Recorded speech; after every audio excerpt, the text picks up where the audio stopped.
The monotonous drone of the Boeing 737's twin turbofans sounded entirely too much like the distant hum of a medevac chopper. Maya Vance rested her forehead against the cool, scratchy acrylic of the window pane, watching the rain streak horizontally across the glass. Below her, the heavy, bruise-colored clouds finally parted, revealing the sprawling, jagged neon grid of Blackwood City. Home. Or, at least, the place where she used to sleep before the Marine Corps taught her how to sleep in dirt, sand, and snow. She rubbed her left shoulder, a phantom ache flaring up where a piece of shrapnel had permanently rearranged her collarbone in Helmand Province. But physical pain was a familiar, almost comforting companion. It was the piece of crumpled, blue-lined paper in her right hand that was currently tearing her apart. It was Lily's last letter. Maya unfolded it for the 100th time since leaving Ramstein Air Base. The creases were soft, the ink slightly smudged from the sweat of Maya's thumb. Lily's handwriting was looped and energetic, completely at odds with the bleakness of the neighborhood she had chosen to serve. Maya, I know you think I'm crazy for staying in the Heights. I know you think these kids are a lost cause. But you should see them. May, you should see the way Tommy looks when he finally understands a math problem. Or how Sarah smiles when I bring her a hot meal. They aren't bad kids. They're just born into a war zone without body armor. The streets are getting worse. Though, a new crew moved in. The syndicate, they call themselves. They're pushing something new, something heavy. I've been taking notes, documenting things. The precinct captain wouldn't listen. But I found someone who will. A journalist. We're meeting next week. Be safe over there. Ghost, come home to me in one piece. I made your favorite, that awful, extra spicy chili is waiting in the freezer. Love, Lil. Maya traced her sister's name with a calloused fingertip. A war zone without body armor. Lily had always been the bleeding heart. The social worker who believed a little sunlight could bleach the rot out of Blackwood City. Maya, the scout sniper, knew better. Rot didn't bleach. It spread until you cut it out. Ladies and gentlemen, we are beginning our final descent. The pilot's voice crackled through the intercom. Maya folded the letter, slipping it into the breast pocket of her worn leather jacket. Right over her heart, she took a deep breath, compartmentalizing the anxiety that had been gnawing at her since Lily missed their scheduled Sunday video call. Lily never missed a call. Not when Maya was stationed in Okinawa. Not when she was deployed to the Middle East, and certainly not now. Just days before her honorable discharge. Blackwood City didn't welcome you, it swallowed you. The air outside the terminal was thick with the smell of wet asphalt, exhaust fumes, and stale ocean brine. Maya hailed a cab, tossing her heavy canvas duffel into the trunk with a thud that made the driver flinch. Where to, lady? The cabbie asked, chewing on an unlit cigar. Stanton Heights, corner of 4th and Pike, Maya said, her voice a low, raspy gravel. The driver glanced at her in the rearview mirror, his eyes lingering on the faint, pale scar that jagged across her right cheekbone. Rough neighborhood this time of night. You sure? Just drive. As the cab wove through the slick, rain-swept streets, Maya's eyes automatically tracked the environment. It was a habit she couldn't turn off. Condition yellow, relaxed, but alert. She noted the blind spots in the alleys, the flickering streetlights that offered perfect concealment, the erratic movements of a group of men lingering outside a liquor store. The closer they got to Stanton Heights, the darker the city felt. The glass and steel high-rises gave way to crumbling brick tenements, graffitied storefronts, and chain-link fences choked with garbage. This was Lily's battlefield. The cab idled at the curb. Maya handed the driver a crumpled 20, grabbed her duffel, and stepped out into the freezing drizzle. The taillights of the taxi faded into the mist, leaving her standing alone beneath a buzzing, dying halogen street lamp. Lily's apartment building was a 6-story monolith of stained concrete. The security door at the front was propped open with a soggy phone book, a classic Stanton Heights welcome. Maya stepped inside. The hallway smelled of boiled cabbage, stale cigarettes, and damp dog. She bypassed the elevator, never trust a metal box with no secondary exit, and took the stairs. Her boots made no sound on the concrete. Years of stalking through hostile territory had trained the heavy-footed civilian out of her. She moved like a shadow. Her breathing slow, even, and controlled. Third floor. Apartment 3B. As she rounded the landing, her internal alarm bells went off. Condition red. The corridor was dimly lit. But her eyes, trained to spot the twitch of a branch at 800 yards, immediately caught the anomaly. Lily's welcome mat, usually perfectly centered, was kicked askew, and the door, heavy, solid core wood, was cracked open just a fraction of an inch. Maya dropped her duffel bag silently. Her right hand instinctively dropped to her hip, her fingers curling into empty air where her M17 service pistol used to be. She cursed silently. She was a civilian now, unarmed.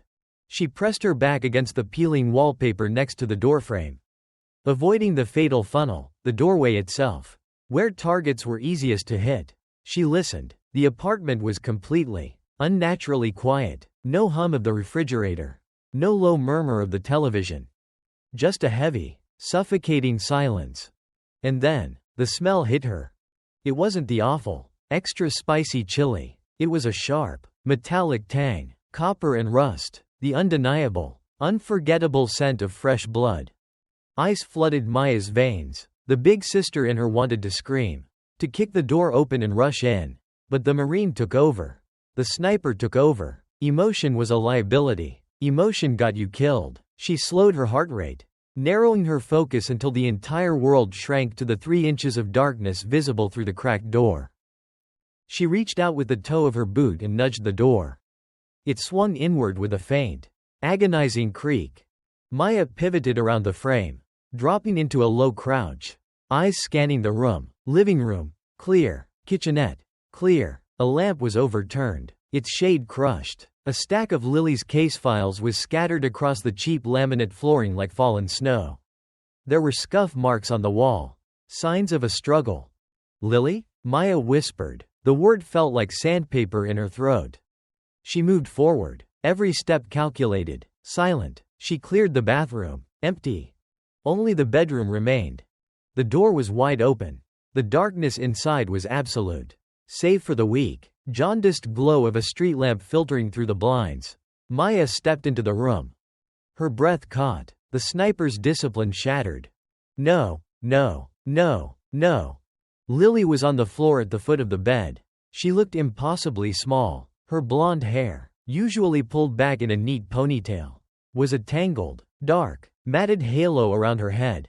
The white cardigan she loved so much was stained a deep, terrible crimson. Maya dropped to her knees. The impact sent a shockwave through her bad shoulder. But she didn't feel it. She reached out, her hands trembling violently, and pressed 2 fingers to Lily's neck. Cold. She was so cold.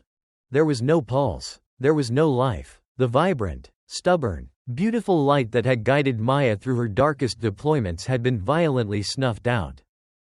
Maya pulled her sister's lifeless body into her arms, burying her face in Lily's hair. She didn't scream. She didn't cry. The grief was too massive, too absolute for tears. It felt as though a black hole had opened up in the center of her chest, devouring all the oxygen in the room, devouring her humanity. As she rocked back and forth, holding Lily tight, Maya's hand brushed against something cold and hard resting against Lily's collarbone. It was her locket, the silver one Maya had bought her in Germany. It was open, the delicate clasp broken during the struggle. Maya gently pulled it away. The tiny photograph of the 2 of them as children was missing. In its place, tucked tightly into the small metal recess, was a black, fingernail-sized micro SD card. Lily hadn't just been fighting a war, she had gathered intel. And someone had killed her for it. Maya stared at the tiny piece of plastic. The agonizing, suffocating grief began to crystallize, hardening into something cold, sharp, and terrifyingly familiar. She laid Lily gently back down, smoothing her hair. She stood up, looking out the window at the rain lashing against the glass, looking out at the city that had taken her only family. The city of Blackwood didn't know it yet, but the rules of engagement had just changed. The social worker was gone. The ghost had returned. The wail of the sirens didn't build, it simply shattered the heavy silence of the apartment. A jarring, dissonant scream that clawed through the rain, Flashing strobes of red and blue slashed through the cheap plastic blinds, painting the horrific scene in the bedroom with rhythmic, violent bursts of color. Maya hadn't moved. She knelt beside Lily, the micro SD card now pressed deep into the hidden seam of her leather jacket's inner pocket. She had secured the intel. That was step 1. Step 2 was surviving the next 10 minutes. Heavy boots thundered up the wooden staircase outside. Tactical, but sloppy. Too much heel, not enough toe. First responders. Maya's brain categorized automatically. The combat-trained observer detaching from the grieving sister. Police. Hands where I can see him. A young uniform burst through the bedroom door. His service weapon drawn. Flashlight beam cutting erratically through the dark. His hands were shaking. His finger was resting heavily on the trigger. Poor trigger discipline, Maya noted, her pulse steadying to a slow, methodical rhythm. Tunnel vision. High adrenaline. A liability. She raised her hands slowly. Palms open, rising to her feet with a fluid, non-threatening motion that belied the coiled spring of violence tightening in her gut. I'm unarmed. She's my sister. I just found her. Don't move. I said don't move, the rookie yelled, his voice cracking. Stand down, Miller. Lower the weapon, now. The new voice was a low, exhausted rumble that carried the weight of 1,000 crime scenes. A large man pushed past the trembling rookie. He wore a rumpled beige trench coat over a cheap suit. His tie loosened around a thick neck. His face was a roadmap of deep creases. And his eyes, normally a sharp, observant gray, softened instantly as they landed on Maya. Detective Elias Thorne. He had been a beat cop in Stanton Heights when Maya and Lily were just kids stealing apples from the corner bodega. He was the one who had driven Maya to the recruiting station when she enlisted. Thorne looked from Maya to the body on the floor. He exhaled a long, shaky breath, running a heavy hand over his balding head. Jesus Christ, Lily. Elias, Maya said. Her voice was flat, devoid of the hysterical grief a civilian should be displaying. It was the voice of a soldier delivering a sitrep, a situational report. Thorne holstered his weapon and gestured for the rookie to leave the room. Wait outside. Miller, secure the perimeter. Nobody comes in without my say-so. Once they were alone, Thorne took a step toward Maya. May. I am so damn sorry. I was just talking to her Tuesday. She was. He choked on the words, unable to reconcile the vibrant social worker with the pale figure on the carpet. Maya didn't offer comfort. Her eyes were already scanning the room, analyzing the crime scene before the forensic techs could trample it. Notice the door, Elias? Maya asked, her tone clinical. Thorne blinked, caught off guard by her coldness. The front door? Yeah, looked forced. It wasn't, Maya corrected, pointing to the hallway. The deadbolt isn't warped, and the strike plate is intact. Someone picked it, cleanly. The scuff marks on the laminate out there? 2 sets of boots, heavy treads, not street sneakers. They came in quiet, cornered her here. This wasn't a robbery. She kicked a piece of debris near the overturned lamp. It was Lily's cheap, generic jewelry box. The box is smashed, but her fake pearl necklace and her emergency cash stash are still in the drawer. Junkies looking for a quick score don't leave cash. This was a hit. They were looking for something. Thorne sighed, a heavy, defeated sound. He pulled a small notebook from his pocket but didn't open it. May, listen to me. Who is running the precinct now? Elias? Lily mentioned a new crew. The syndicate. Before Thorne could answer, the bedroom door swung open again. A man in an immaculate, tailored charcoal suit stepped in, flanked by 2 more uniforms. He looked out of place in the grim apartment, like a shark swimming in a dirty fish tank. He wore a gold Rolex that caught the flashing police lights. Detective Thorne, the man said smoothly. I'll take it from here. Lieutenant Vance, Thorne replied, his jaw tightening. This is my jurisdiction, and the victim is a tragic casualty of a neighborhood in decline. The lieutenant interrupted, not even glancing at Lily's body. He looked at Maya, his eyes entirely dead. You the sister? We got the call. Looks like a standard B&E gone wrong. Tragic. Fentanyl addicts are getting aggressive these days. We'll bag the scene and close it out. Maya stepped forward, closing the distance between herself and the lieutenant in 2 silent strides. The uniforms behind him instinctively reached for their belts. A B&E? Maya's voice dropped to a dangerous whisper. Look at the blood spatter on the wall. Cast off from a blunt instrument. Descending angle. She was struck from behind. Then finished on the floor. It was an execution. The lieutenant smirked. A patronizing curve of his lips. You watch a lot of television. Sweetheart, let the real police do their jobs. Thorne, get her out of here. Escort her to a hotel. Maya looked at Thorne. The veteran detective wouldn't meet her eyes. He stared at his scuffed shoes. His silence screaming volumes. The system wasn't broken, it was working exactly as it was designed to, protecting the wolves. Lily's letter was right, Maya thought. The captain wouldn't listen, because the precinct belongs to the syndicate. The numbness that had shielded Maya since she found the body finally shattered. Replaced by a white-hot, singular focus. The grief didn't go away, it was simply weaponized. The transition was complete. She wasn't Maya Vance, the grieving older sister anymore. She was Ghost, and she was standing in a room full of targets. But not yet. The sniper's greatest weapon wasn't the rifle, it was patience. Maya took a slow step back. She looked at the lieutenant, committing every detail of his face to memory, the distance between his eyes, the slight asymmetry of his jaw, information for the crosshairs. I'll go, Maya said softly. Thorne gently placed a hand on her arm. May, come on, let me drive you. She walked out of the apartment without looking back at Lily. Looking back would break the seal on her emotions. And she needed every ounce of cold, calculated rage for what came next. She walked down the stairs, past the yellow crime scene tape, and out into the freezing Blackwood City rain. She had 48 hours before the police officially buried Lily's case under a pile of bureaucratic lies. It was time to find a secure operating base. It was time to get her rifle. The industrial district of Blackwood City was a graveyard of rusted shipping containers and abandoned textile mills. It was the kind of place where the city's pulse faded into a slow, mechanical wheeze. For Maya Vance, it was the perfect blind. She stood in the center of a cavernous, windowless storage unit she had rented under a fake name 3 years ago. Just before her second tour, the air inside smelled of dust, old concrete, and the faint, distinct odor of cosmoline grease.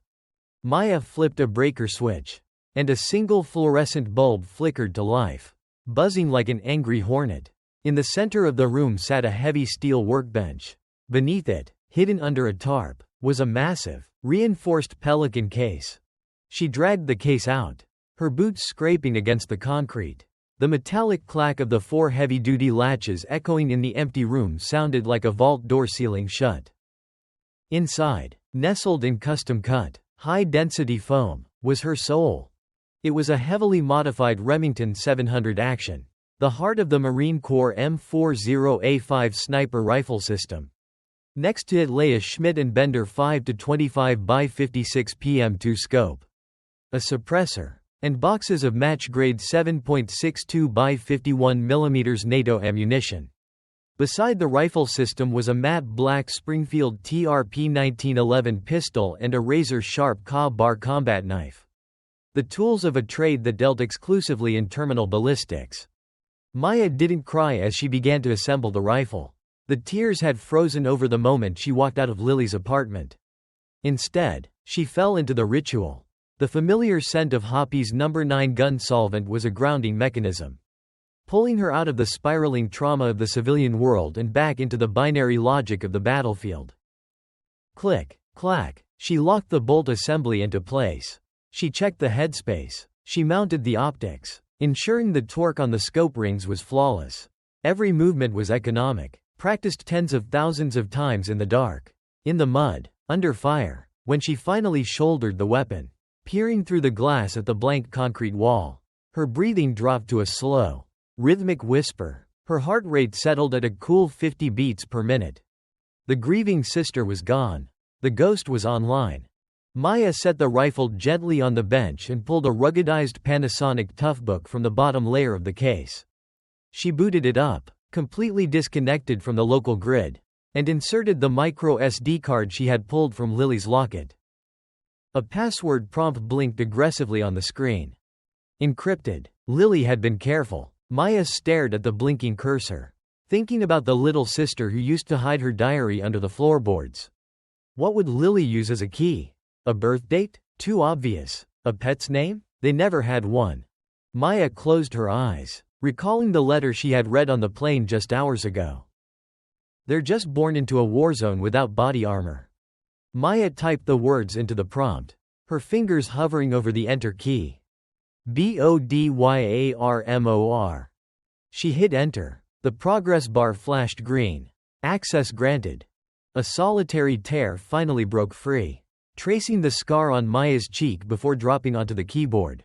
Even in death, Lily knew her sister would be the one to find this. The screen populated with hundreds of meticulously organized spreadsheets, scanned documents, and audio transcripts. Lily hadn't just been taking notes. She had built a comprehensive wiretap and financial ledger on the entire Stanton Heights underworld. At the top of the pyramid was a name, Julian Vane, the CEO of a legitimate real estate firm that served as a massive money laundering front for the syndicate. Below him was a network of distribution hubs, enforcers, and, most damning of all, a payroll list of Blackwood City officials. Maya scrolled down. There it was, Lieutenant Marcus Vance, the smug cop from the apartment. And right above him, authorizing the payoffs, was Captain Robert Sterling, the commander of the 12th Precinct. Lily hadn't been killed because of a random break-in. She was murdered because she was about to hand a corrupt police precinct and a multi-million-dollar drug empire over to a federal journalist. Maya downloaded the files to a heavily encrypted drive and wiped the original card. She didn't need a journalist. She didn't need the feds. Justice in a courtroom took years. And it often failed. Justice from the muzzle of an M40 took roughly 1.5 seconds. And it never missed. But she needed a starting point. The files showed that the syndicate ran their street-level distribution out of a defunct meatpacking plant on the edge of the Heights. She needed a rat to tell her where Captain Sterling and Julian Vane's lieutenants would be tonight. She holstered the 1911 at her hip, slid the Cobb bar into her boot, and pulled a dark tactical hoodie over her head. The rain was still falling as she stepped back out into the Blackwood night. The alleyway behind the Neon Ace liquor store smelled of cheap beer and stale urine. It was 2 a.m., the witching hour for the syndicate's corner boys. Dante was 19, wore a gold chain that cost more than his car, and thought he was untouchable. He was leaning against a brick wall, counting a thick wad of 20s under the flickering light of a busted street lamp, waiting for his next runner. He never heard the footsteps. 1 second, Dante was counting his cash. The next, the world violently tilted. A hand clamped over his mouth with the force of a steel vice, cutting off his scream. An arm wrapped around his throat, and he was dragged backward into the pitch-black abyss of the alley with terrifying speed. He was slammed against a wet dumpster. The breath knocked from his lungs. Before he could reach for the Glock tucked into his waistband, a boot pinned his wrist to the brick wall, nearly snapping the bone. Dante stared wide-eyed into the darkness. He couldn't see a face. Only the silhouette of a hood and two eyes that reflected the distant neon light with the cold, dead glare of a predator. "Don't scream. Nod if you understand," a voice whispered. It was a woman's voice, raspy and terrifyingly calm. Dante nodded frantically. The hand slowly moved from his mouth. "Who the hell are you? Crazy bitch?" Dante hissed, trying to mask his panic with street bravado. "Do you know who I work for? The syndicate is gonna..." Maya didn't speak. She simply shifted her weight. The toe of her combat boot applied an extra 10 pounds of pressure to his pinned wrist. A sickening pop echoed in the alley. Dante dropped to his knees, a strangled gasp escaping his lips. The pain was blinding. "I don't care about your street cred, Dante," Maya whispered, crouching down so her face was inches from his. The cold steel of her Cobb bar knife pressed gently just under his jawline, right against the carotid artery. "I care about Captain Robert Sterling. Where is the payroll drop tonight?" Dante was sweating profusely, his eyes darting wildly. I don't know. I'm just a corner boy. I don't know the captain." Maya sighed. It was a disappointed, weary sound. She pressed the blade a fraction of a millimeter deeper. A thin line of blood welled up against the steel. Listen to me very carefully, Maya said, the cadence of her voice slowing down to a hypnotic, terrifying crawl. I am not a cop.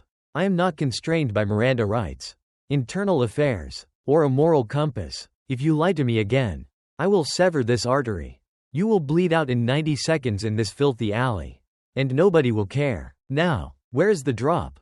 Dante broke. The absolute certainty of death in her eyes destroyed whatever loyalty he had to the syndicate. The docks, he choked out, tears mixing with the rain on his face. Pier 44. It's a transport convoy. They're moving the product out of the city tonight to lay low because some social worker got clipped. Sterling is overseeing the transport personally. Maya held his gaze for 3 long seconds, evaluating his pupil dilation and heart rate. He was terrified. He was telling the truth. What time? She asked. 0400 hours. 3 armored SUVs. Maya slowly pulled the blade away. She grabbed Dante by the collar of his expensive jacket and hauled him to his feet. Tell Julian Vane something for me, Maya said, her voice dropping to a deadly whisper. Tell him what? Dante whimpered, cradling his broken wrist. Tell him the weather is changing, and he needs to look up. Maya stepped back, melting into the shadows of the alley as seamlessly as a ghost. By the time Dante blinked the rain out of his eyes, he was entirely alone. Maya checked her tactical watch. It was 0230.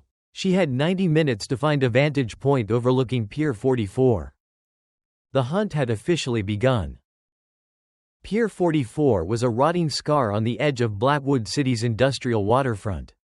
It was a graveyard of rusted shipping containers, towering gantry cranes, and the heavy, suffocating stench of dead fish and diesel fuel. At 0315 hours, the rain had finally stopped, leaving behind a thick, freezing fog that rolled off the Atlantic and swallowed the docks whole. It was a nightmare scenario for a standard police raid, but for a Marine Scout sniper, fog was just another variable in the equation. It was a cloak.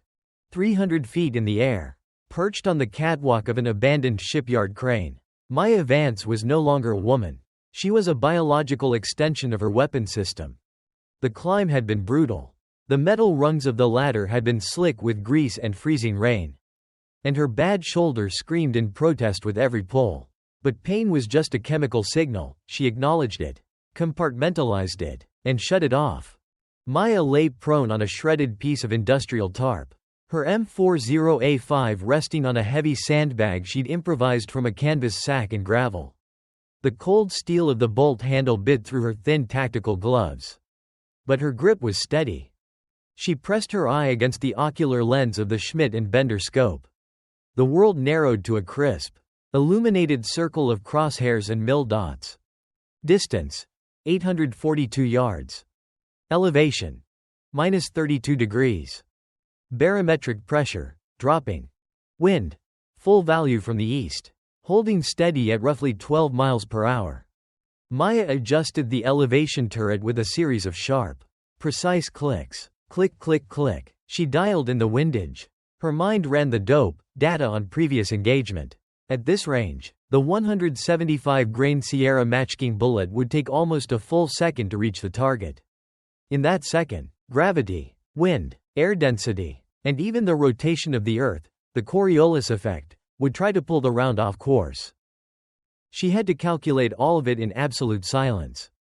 Through the optics, Pier 44 was magnified 25 times. She watched the water lap against the concrete pilings. She watched a seagull pick at a discarded wrapper. She was a ghost looking down at the world of the living.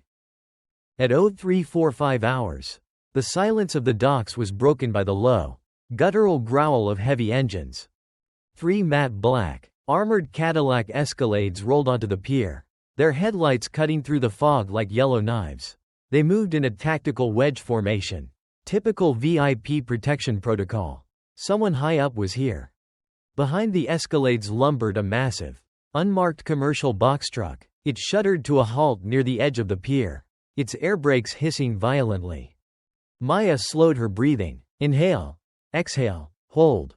Her heart rate dropped to an unnatural 45 beats per minute. The crosshairs in her scope stopped bobbing and froze, suspended perfectly in space. The doors of the escalades opened. Half a dozen men stepped out. They weren't street thugs like Dante. These men moved with military precision. Private military contractors. Mercenaries. They wore dark windbreakers, but Maya's trained eye easily spotted the bulge of short-barreled rifles slung under their arms. Then, the main target emerged from the lead vehicle. He was a stout, older man with silver hair, wearing a heavy wool overcoat over a police uniform. The brass oak leaves on his collar caught the dim light of the harbor. Captain Robert Sterling, commander of the 12th Precinct. The man who had ignored Lily's pleas. The man who was on Julian Vane's payroll. Maya's finger gently brushed the trigger of the M40. 3.5 pounds of pressure was all it would take to end his corrupt life. The crosshairs settled squarely on the center of his chest, right where his tie met his collar. Breathe in, breathe out, but the sniper's doctrine dictated patience. You don't shoot until you understand the full operational picture. Why was a police captain personally overseeing a drug transport at 4 in the morning? Sterling barked an order to one of the mercenaries, pointing his cigar at the back of the unmarked box truck. The merc nodded, walked to the rear of the truck, and through the heavy metal latch. He hauled the roll-up door open. Maya shifted her scope from Sterling to the open back of the truck, expecting to see wooden crates packed with cocaine or fentanyl. What she saw made the blood freeze in her veins. There were no crates. The back of the truck was lined with metal benches. Sitting on those benches, huddled together for warmth in the freezing dampness, were over a dozen teenagers. Maya's hand tightened on the grip of her rifle. Her breath hitched, fogging the edge of the scope for a fraction of a second. She blinked it away, refocusing the lens. She recognized them. She recognized the ragged red hoodie of Tommy, the kid who struggled with math. She saw the terrified, tear-streaked face of Sarah, the girl Lily used to bring hot meals to. These were the kids from Stanton Heights. The lost causes. Suddenly, the encrypted files on Lily's micro SD card made terrifying sense. The syndicate wasn't just running drugs.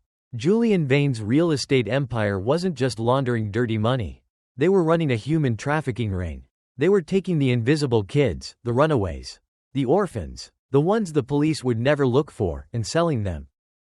And Captain Sterling was the one ensuring the police looked the other way. The pieces slammed together in Maya's mind with the devastating force of an artillery shell. Lily hadn't been murdered because she was investigating a local drug crew. She had been executed because she had discovered the human cargo. She had been trying to protect these kids. They aren't bad kids. Lily's voice echoed in Maya's memory. Reading the letter, they're just born into a war zone without body armor. A profound, terrifying silence settled over Maya. The cold rage that had driven her here crystallized into something far more dangerous, absolute, unwavering clarity. This wasn't just about vengeance anymore. This was a rescue mission. Through the scope, Maya watched Captain Sterling walk to the back of the truck, puffing on his cigar. He looked at the terrified children with the bored indifference of a man inspecting cattle. A large cargo ship was slowly approaching the pier, its massive horn blasting through the fog. The extraction vessel. They were going to load the kids onto the ship and vanish them across the ocean. Maya had less than 3 minutes before the ship docked. She couldn't just kill Sterling. If she shot the captain now, the mercenaries would panic. They would either execute the witnesses or speed off with the truck. And Maya would never find those kids again. She had to disable the transport. She had to trap them on the pier. Maya shifted the rifle. She moved the crosshairs away from Captain Sterling's chest. She tracked left, aiming at the lead armored Escalade. She ignored the driver. She ignored the engine block. She settled the crosshairs perfectly on the vehicle's front left tire. Windage holds. Elevation is good. Distance is 842 yards. The ghost took a slow, deep breath, letting the freezing ocean air fill her lungs. She exhaled, letting the air slip past her lips in a silent stream. In the natural respiratory pause, that fraction of a second where the body is completely still between breaths, Maya Vance applied 3.5 pounds of pressure to the curved steel trigger. Crack. The laws of physics are absolute. They do not care about corruption, grief, or vengeance. When Maya Vance applied that final ounce of pressure to the trigger, The firing pin struck the primer of the 7.62 mm NATO round. A controlled explosion ignited within the chamber, propelling the 175-grain Sierra Matchking bullet down the barrel at 2,800 feet per second. The sound at the muzzle, baffled by the heavy suppressor, was a low, guttural cough, scarcely louder than a heavy car door slamming. 842 yards away, on the fog-shrouded concrete of Pier 44, the laws of physics made their brutal debut. The bullet, having traveled nearly half a mile in just over 1 second, slammed into the front left tire of the lead armored Escalade. The thick ballistic rubber didn't just pop, it disintegrated. The high-velocity round shredded the tire and liquefied the steel rim inside. The front end of the massive SUV dropped instantly, slamming into the concrete with a bone-jarring crunch that echoed across the water. Louder than the approaching cargo ship's horn, the vehicle warped, its momentum skewing it sideways across the narrow pier, effectively blocking the exit for the entire convoy. Click-clack, Maya worked the bolt of the M40A5 with mechanical, unthinking speed. The spent brass casing flew out into the darkness, and a fresh round was seated in the chamber. Through the Schmidt and Bender scope, Maya watched the chaos unfold in near silence. To her, it looked like a pantomime. For 3 seconds, everyone on the pier was frozen in confusion. They were private security contractors, mercenaries, trained for close-quarters firefights. Not an engagement at this distance. They looked for muzzle flashes that weren't there. They listened for a gunshot that was muffled by distance and suppression. Then, training took over. "Sniper, get down, cover," a lead mercenary screamed, shoving Captain Robert Sterling to the ground behind the open door of the second Escalade. The captain, a man unused to being the target, looked paralyzed, his cigar dropping from his lips into a puddle of oily water.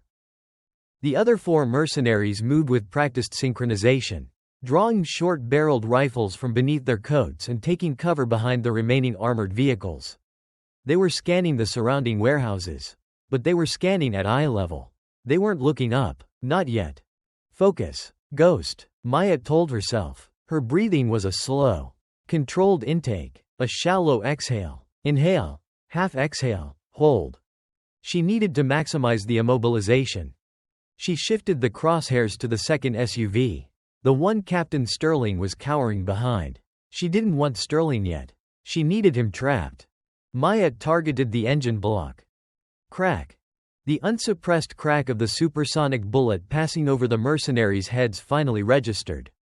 Simultaneously, a spark ignited beneath the hood of the second Escalade. The match-grade bullet tore through the delicate aluminum of the engine block, severing fuel lines and cracking the piston casing. Thick, acrid steam erupted from the grille, cloaking the vehicle in a white cloud. Now, real panic set in. The mercenaries realized they were dealing with a professional shooter. 0400, Sector 2, high ground, the lead merc yelled, finally spotting the logic of the trajectory. He pointed toward the crane complex. Instantly, 3 mercenaries turned and opened fire in Maya's general direction. A hail of 5.56 mm rounds zipped through the air. Bullets began to ping and spang off the rusted steel structure of the gantry crane 20 feet below her position. Maya didn't even flinch. At 800 yards, their short-barreled carbines were statistically ineffective, especially in the fog and firing upward at a steep angle. They were spraying and praying, hoping a lucky round would suppress her. She ignored the incoming fire and turned her attention to the unmarked box truck, the prison holding Tommy, Sarah, and the other kids. The truck driver, a meth-addicted grunt who hadn't signed up for a firefight, panicked. He slammed the truck into reverse, attempting to back the massive vehicle up and ram his way through the blockade of disabled Escalades. The backup beeper of the truck began to blare, a grotesque, rhythmic contrast to the gunfire. If he succeeded, the kids were gone. Maya shifted her scope, recalculating wind and elevation for the shifting angle. The driver's cab of the truck was non-armored. She settled the crosshairs on the driver's side of the heavy engine hood. Inhale, half exhale, hold. Crack. The bullet tore into the steering linkage and the radiator. The box truck shuddered violently. Steam erupted from its grill. obscuring the driver's view. The engine sputtered, groaned, and died. The massive vehicle halted, steam hissing into the cold air. The transport was fully disabled. They were trapped. But the mission wasn't complete. Through the steam, Maya saw two mercenaries abandoning their cover, moving rapidly toward the back of the box truck. Their orders were clear: eliminate the cargo. If the children couldn't be shipped, they couldn't be left as witnesses. Maya's pulse spiked for the first time. Condition red. A surge of adrenaline hit her system, threatening to disrupt her shooting. No, lock it down. Lily's kids. She took a breath that was too fast. Catching herself, she forced her diaphragm down, filling her lungs, then releasing slowly. She closed her right eye for 1 second, visualizing Lily's smile, then opened it, locking it back onto the scope lens. The world became purely graphical again. Target 1. Rear mercenary. Moving left to right at a jog. Lead. 1 mil. Hold. She followed the man in her reticle. Crack. The mercenary dropped as if his puppet strings had been cut. The center mass shot, dumping all its kinetic energy into his torso. He rolled into the dark water of the harbor. Target 2. Lead mercenary. Already at the door handle of the box truck, trying to haul the roller door up. Schluck schluck. Maya worked the bolt faster than she ever had in combat. A fresh round seeded. She didn't have time to dial the turrets. She used the mil dots for a dynamic holdover. Inhale, hold. Crack. This shot was hurried. It missed the mercenary's torso but slammed into his shoulder. The force spun him around, knocking him away from the door handle. He dropped his rifle, clutching his arm and screaming, crawling backward behind the safety of the truck's rear wheels. The remaining 3 mercenaries stopped firing at the crane. The reality of their situation had sunk in. Their convoy was destroyed. 2 of their team were down, and they were pinned by a ghost they couldn't see. They broke cover, dragging the wounded mercenary with them, and ran for the relative safety of an old, abandoned customs warehouse at the edge of the pier, leaving Captain Sterling entirely alone. Captain Sterling, realizing he had been abandoned by his high-priced security, stood up slowly. He looked up at the crane complex, his face a mask of primal, shaking terror, illuminated by the rhythmic strobe of a dying harbor light. He raised his hands, the gold rings on his fingers flashing. Maya settled the crosshairs perfectly on the bridge of his nose. Her finger tightened on the trigger. He was the man who had ordered Lily's execution.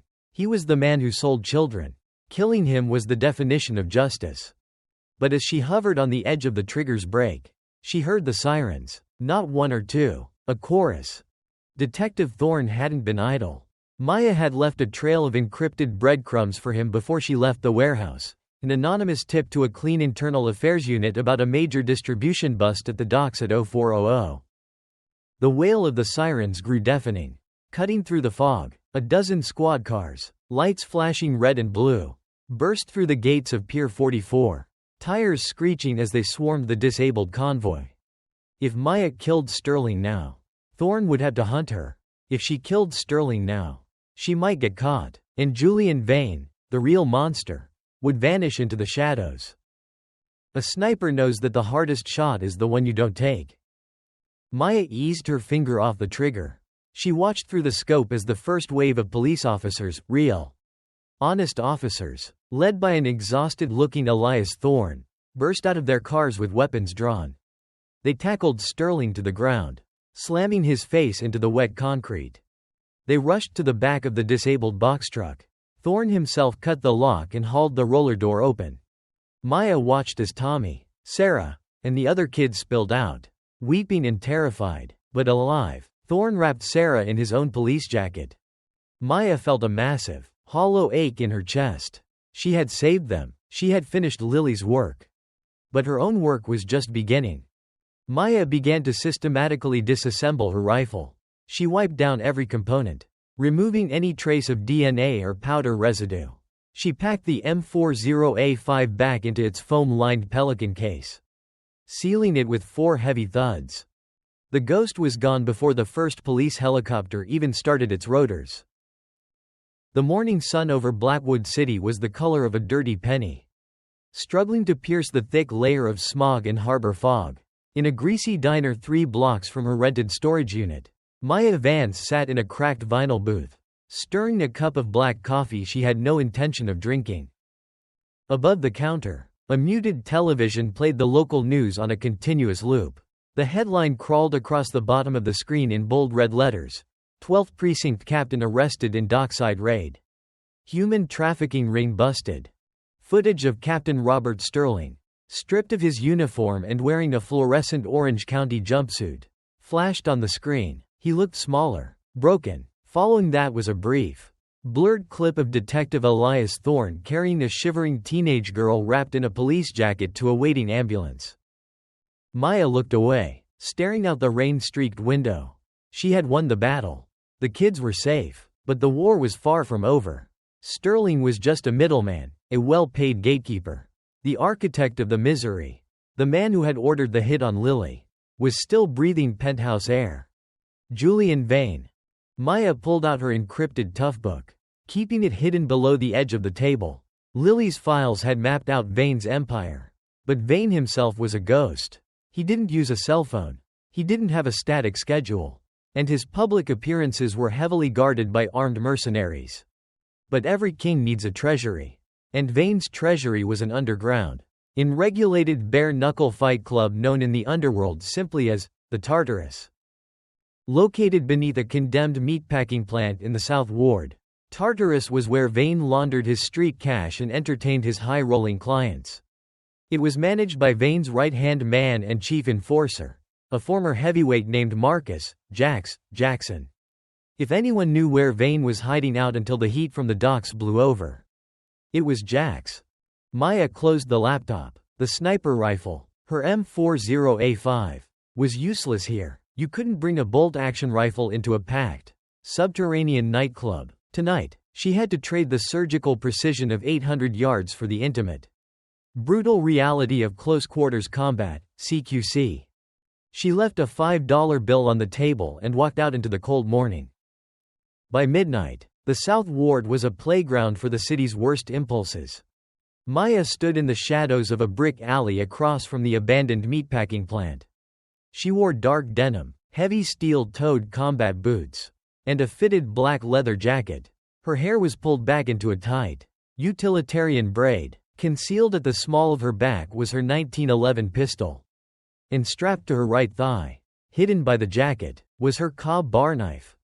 The heavy, rhythmic thud of bass vibrated through the cracked pavement, pulsing like a diseased heartbeat.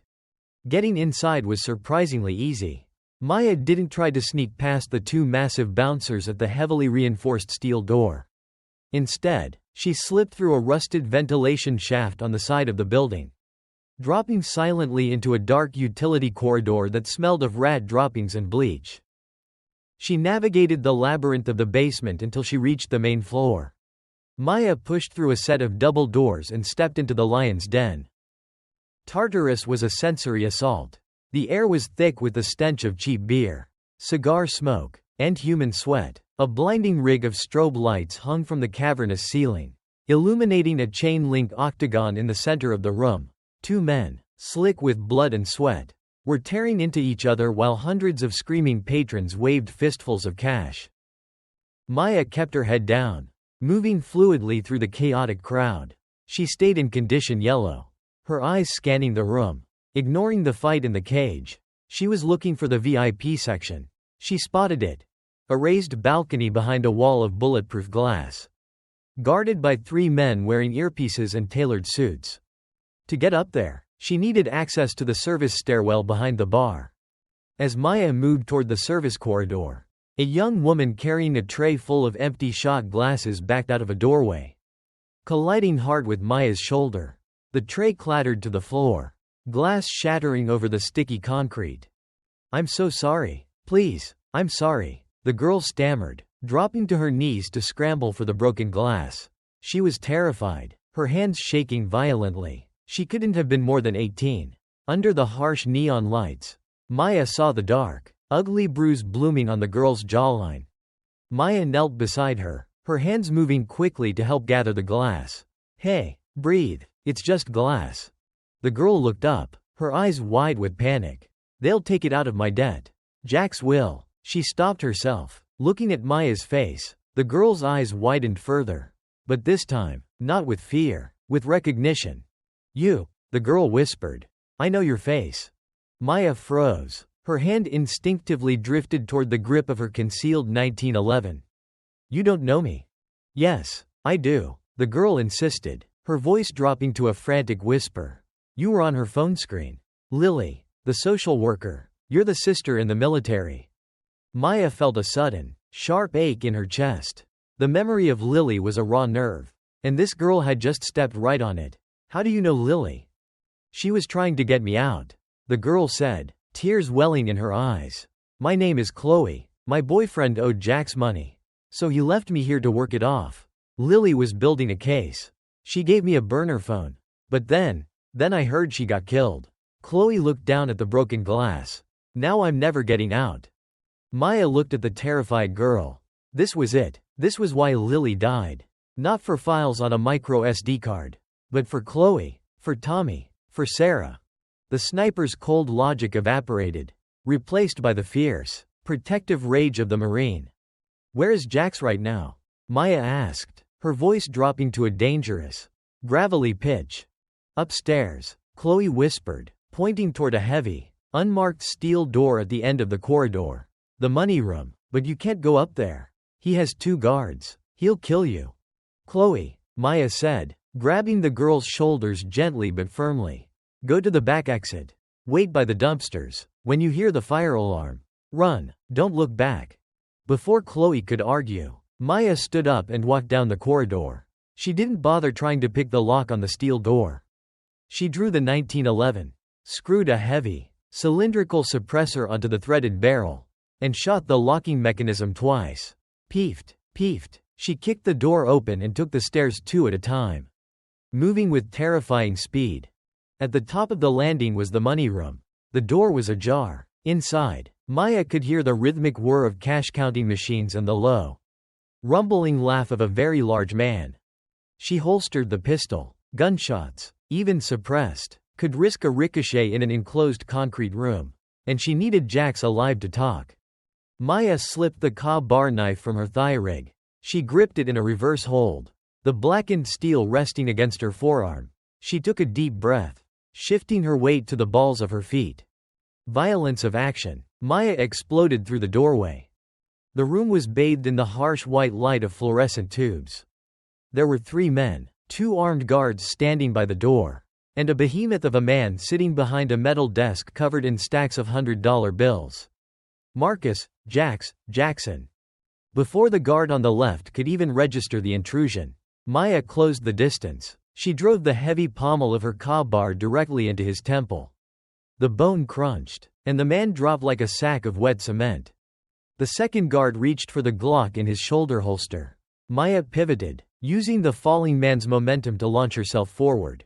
She grabbed the second guard's wrist, applying a brutal joint lock, a standard Marine Corps martial arts program, McMap, technique, and twisted violently. The guard screamed as his shoulder popped out of its socket. Maya didn't hesitate. She swept his legs out from under him and delivered a devastating knee strike to his sternum as he fell. He was unconscious before he hit the floor. 2 men down in less than 4 seconds. Jax stood up, kicking his heavy desk chair aside. He was massive, 6'5", 280 pounds of muscle and prison tattoos.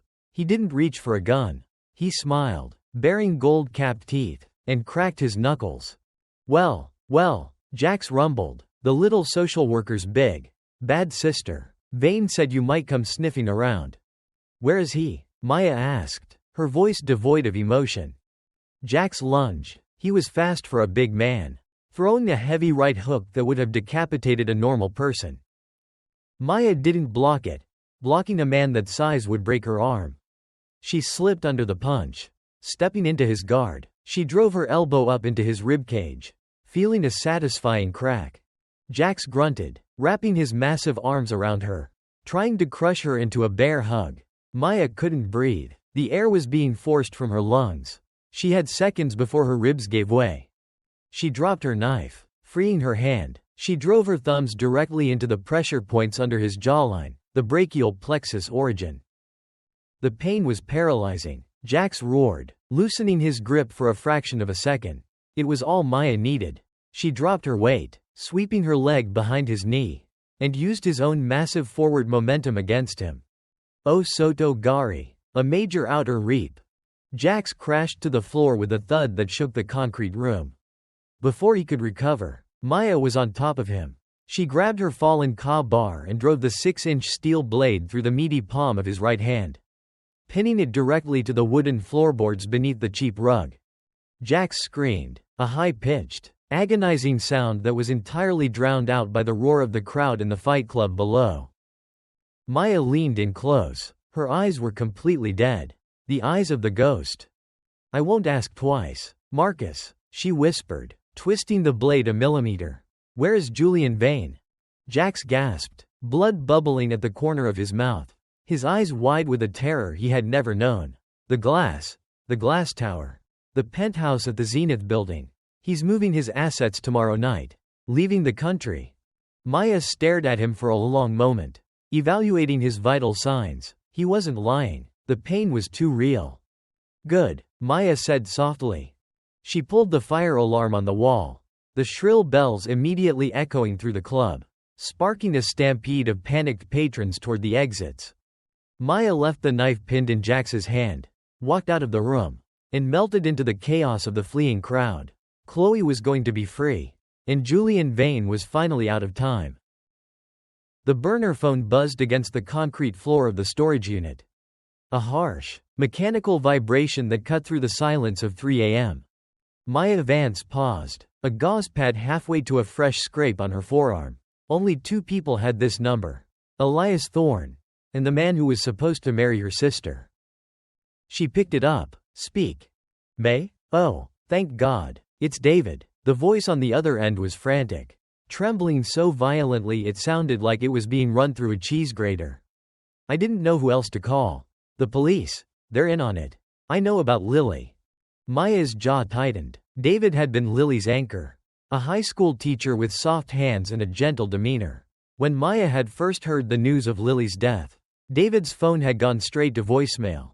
She had assumed he was either in hiding or already dead. Where are you, David? Maya asked, her voice deliberately flat to anchor his panic. An old brownstone in the West End, 42nd and Ash. It's under renovation, owned by a shell company. Lily told me about it once as a safe house. May, I have the rest of her physical files. The hard copies she didn't put on the drive. But they know I'm here. You have to come get me. Maya closed her eyes. The tactical side of her brain, the ghost, immediately flashed a warning. Unsecured location, panicked asset, high probability of interception. But if there were physical files, hard evidence tying Julian Vane directly to the trafficking ring without the need for a bullet. She needed them, for Thorne, for Lily's legacy. Sit tight, stay away from the windows. I'll be there in 20, Maya said, and severed the connection. The West End was a maze of gentrification. Half-finished luxury condos sat shoulder to shoulder with boarded-up crack houses. Number 42 on Ash Street was a gutted 3-story brick townhouse. Its front windows boarded up with heavy plywood. Maya didn't park on the street. She left her stolen sedan 2 blocks away and approached through the muddy, debris-filled alleyways. She was carrying her suppressed 1911 and the car. No rifle. This was a close-quarters extraction. She slipped through the reinforced plastic sheeting covering the back door, stepping into a living room stripped down to the studs.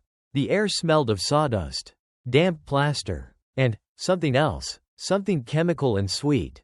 David? Maya whispered, her pistol raised, sweeping the fatal funnels of the open doorways. In here, a shaky voice replied from the front parlor. Maya moved silently, her boots finding the floor joists to avoid creaking.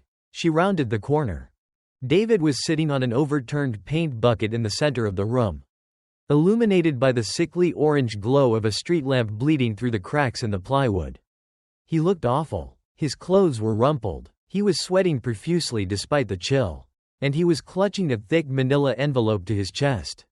May, he gasped. Standing up, he looked at the suppressed pistol in her hand and took a nervous step back. You brought a gun. I brought a lot of things, Maya said, lowering the weapon slightly but keeping it unholstered. She scanned the room. No tripwires, no secondary exits, just plastic sheeting and exposed wiring. Give me the envelope. David, we need to move. David held the envelope out, but his hands were shaking so hard the paper rattled. Maya stepped forward and took it. It was shockingly light. She opened the flap. It was stuffed with blank printer paper. Maya froze. The hairs on the back of her neck stood up. The chemical smell suddenly registered in her brain: accelerant, turpentine and kerosene, soaked into the exposed floorboards beneath her feet. She looked up at David. The frantic terror in his eyes wasn't because he was hiding from the syndicate. It was because he was staring at the ghost. How did they get into her apartment? David? Maya asked. The question dropped the temperature in the room by 10 degrees. David backed against the plasterboard, tears streaming down his face. I'm sorry, May. I'm so sorry. I didn't know they were going to kill her. I swear to God. The deadbolt wasn't picked. Maya continued, her voice devoid of any human warmth. It was the voice of a judge reading a death sentence. It was unlocked with a key. Only you and I had a spare. I owed Tartarus $60,000. David sobbed, his hands coming up to cover his face. Jack said if I didn't pay, they'd break my legs. Then he said the debt would be forgiven. All I had to do was give him Lily's flash drive. He just wanted the drive. May, but she wouldn't tell me where she hid it. So I gave them the key. They said they were just going to scare her. The betrayal was absolute. It hit Maya harder than a physical blow. The man Lily had loved, the man she wanted to build a life with, had traded her for a gambling debt. Maya raised the 1911, the heavy black suppressor pointing directly at the center of David's forehead. Her finger tightened on the trigger. Thwump. The sound came from outside the boarded-up window. A metallic clatter against the plywood, followed immediately by the shattering of glass on the floor above them. Incendiary grenades. Get down, Maya roared, her marine instincts overriding her vengeance. She dove sideways just as the front plywood barricade exploded inward. A blinding flash of magnesium white light eradicated the shadows, followed by a concussive wave of blistering heat. Liquid fire, white phosphorus mixed with sticky accelerant, sprayed across the room. David didn't dive fast enough. The blast caught him squarely in the chest. He didn't even have time to scream before the flames consumed him, the concussive force throwing his burning body backward through the exposed studs into the hallway. Maya hit the floor hard, rolling to extinguish the burning splinters that rained down on her leather jacket. The air was instantly sucked out of the room, replaced by thick, toxic black smoke. The temperature spiked to over 400 degrees in seconds. The shell company hadn't been renovating the building, they had rigged it as a massive wooden oven. Maya coughed, dropping flat to the floor where a thin layer of breathable oxygen remained. Crack, crack, crack. Suppressed automatic gunfire tore through the smoke from the front doorway. Vane's cleaners weren't just relying on the fire. They were here to ensure nobody walked out. A bullet grazed the Kevlar vest Maya wore under her jacket, the kinetic energy punching the breath out of her lungs. Another round caught her in the upper left thigh, a clean through and through. But the burning agony told her it had missed the femoral artery by mere millimeters. Target is pinned. Move in and finish it. A muffled, mechanically altered voice barked through the roaring flames. Through the thick, roiling smoke, Maya saw the silhouette of a man stepping into the parlor. He wore a heavy tactical respirator and a Nomex fire retardant suit, sweeping an MP5 submachine gun through the room. He couldn't see her through the thick black smoke near the floor, relying on a laser sight cutting through the haze. Maya couldn't shoot. The thermal bloom of the room meant she couldn't aim clearly. And if she missed, the muzzle flash of her pistol would give away her exact position. She had to get close. Ignoring the screaming pain in her leg, Maya dragged herself across the burning floorboards like a phantom. As the cleaner stepped past a burning support pillar, sweeping his rifle to the right, Maya struck from the left. She lunged upward from the floor, driving the bar knife directly into the narrow gap between the cleaner's Kevlar collar and his respirator mask. The blade sank to the hilt. The man convulsed, his finger clamping down on the trigger of the MP5, sending a wild spray of bullets into the ceiling. Maya ripped the knife free, grabbed the heavy webbing of his tactical vest, and hurled his falling body into the roaring flames of the parlor to block the doorway. The structural integrity of the old brownstone was failing. The ceiling groaned, raining burning plaster and ash. Maya limped heavily, clutching her bleeding thigh. The front door was impassable. The back door was a wall of fire. There was only one way out. Up and out. She staggered toward the staircase, the wooden steps already beginning to buckle under the heat. She hauled herself up, using the railing to take the weight off her left leg. 2 more cleaners breached the front door below, their flashlights cutting uselessly through the inferno. She's on the stairs. Light her up. Bullets tore through the wooden risers, splintering the stairs beneath her boots. Maya didn't stop. She reached the second-floor landing just as the staircase collapsed behind her in a shower of sparks and flaming debris. The heat up here was unbearable. Her lungs felt like they were filled with crushed glass. Her vision was blurring at the edges. Hypoxia. Her brain warned. Carbon monoxide poisoning. She stumbled into the master bedroom. There was a window facing the alley, covered in heavy iron security bars. A death trap. Maya threw herself against the wall, coughing violently, tasting blood and ash. She looked wildly around the room. The floor was burning. The walls were burning. Then she saw it. The contractors had left a heavy, cast iron radiator uninstalled in the center of the room, running purely on adrenaline and the absolute refusal to die in the same fire that had consumed Lily's betrayer. Maya holstered her weapon. She grabbed the cast iron radiator with both hands. Her muscles screamed, her bad shoulder popping dangerously. But she hauled the 100-pound chunk of iron off the floor. With a guttural roar, she swung her body weight and hurled the radiator directly at the window. The iron smashed through the glass and slammed into the rusted anchor bolts holding the security bars to the crumbling brick. The brick shattered. The bars gave way, swinging outward into the night air. Maya didn't hesitate. She threw herself through the jagged opening just as a massive backdraft explosion blew the bedroom door off its hinges, a fireball licking at her heels as she plummeted. She crashed down hard onto the roof of a parked dumpster in the alley below, the rusted metal lid caving in under her weight. The impact knocked the last remaining breath from her lungs, and her vision flashed black. Rain fell on her face, cool and indifferent. Above her, the brownstone roared like a demon, illuminating the alley in violent orange light. Sirens began to wail in the distance. Maya rolled off the dumpster, hitting the muddy ground with a heavy thud. Every nerve ending in her body was screaming. Her leg was bleeding heavily. Her jacket was scorched, and she was coughing up black soot. Vane had set a perfect trap. He had used her remaining shred of humanity, the desire to uncover the whole truth, against her. He thought he had burned the ghost out. Maya slowly hauled herself to her feet, leaning heavily against the cold brick wall of the alley. She pressed a hand over the bullet hole in her thigh, her blood hot and slick against her fingers. She looked up at the burning building, the flames reflecting in her cold, unflinching eyes.